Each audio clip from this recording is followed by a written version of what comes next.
Sermon 23 can be said to address those who think that the divine orders have ended. They continue like the precipitation.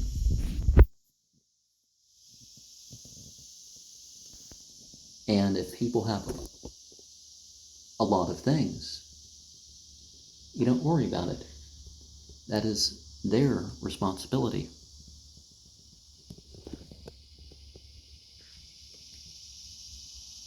As long as they're not violating rights.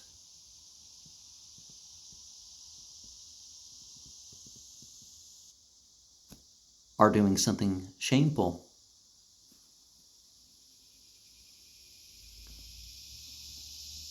Just treat them with respect and ignore what you dislike. Because, you don't enforce merely what you like or don't like on people. I mean, that's kind of difficult as a maxim, but you know what I mean.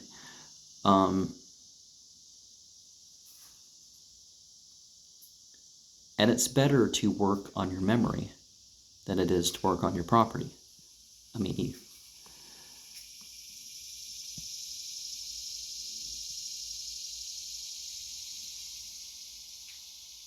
and you don't chase away the support you have in your kith and kin.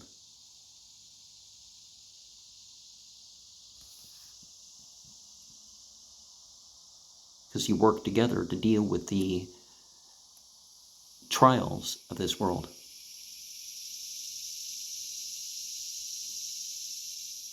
And sometimes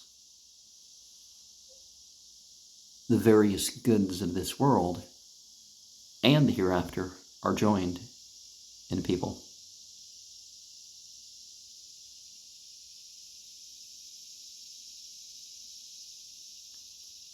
And if you're in the presence of anybody, now I don't mean causing a ruckus in a crowd or disturbing a religious sermon or whatever the deal is for just whatever, but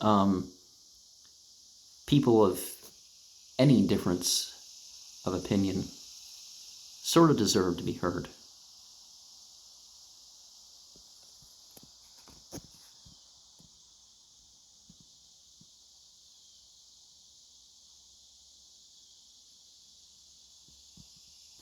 And we should ever strive to be completely free from dishonesty.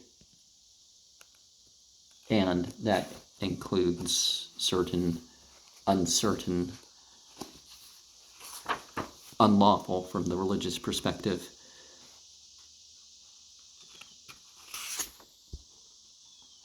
things. Gambling and they come up with new names for it, like insurance and all that. Saying will, letter 23 is a will. Ibn Muljim struck Ali. And this is what he said when he died. I guess I can't read the translation of that, and I don't have the Arabic, so I can't really direct it too much. I'm just commenting on all these.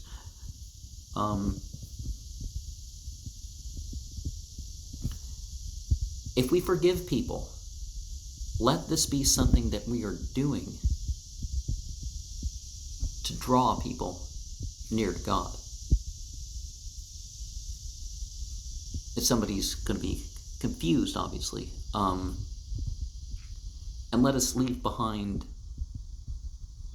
lessons. If we survive an attack, then we're the main ones that are responsible for dealing with the situation. Now, you definitely, involve the state, and he was the head of state. But if you're to die, then, it's obviously no longer your responsibility.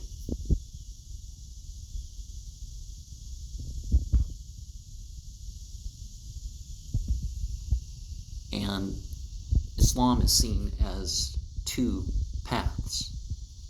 The way of the Prophet and what has been revealed. So don't let anybody tell you that a Shia is not supposed to be Ahl Sunnah wal Jama'ah. Now, you actually have that phrase in some Shia literature, but not in this particular saying. And we're supposed to help the grief-stricken.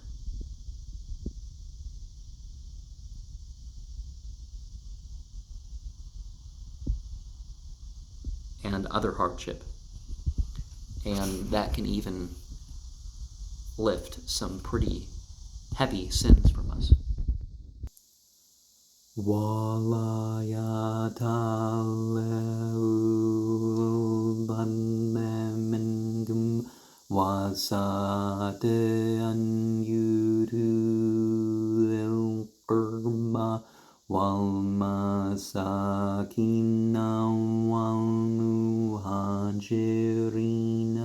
فِي سَبِيلِ اللَّهِ وَلْيَعْفُوا وَلْيَصْفَحُوا أَلَا تُحِبُّونَ أَنْ يَغْفِرَ اللَّهُ لَكُمْ وَاللَّهُ غَفُورٌ رَحِيمٌ.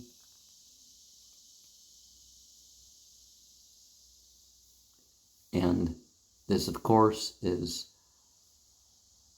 one of those verses of love by and for God. There's 56 of them. And there's a couple verses that are the verses of brotherhood. Well, I mean, that perspective of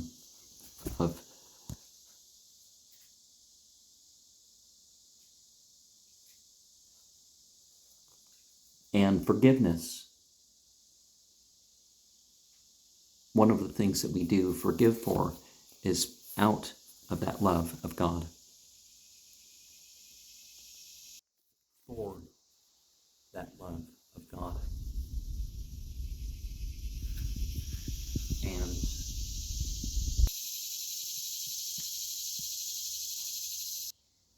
مَتَاعٌ قَلِيلٌ ثُمَّ مَأْوَاهُمْ جَهَنَّمُ وَبِئْسَ الْمِهَادُ.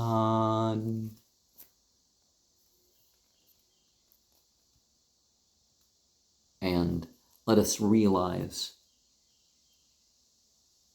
what the best is with.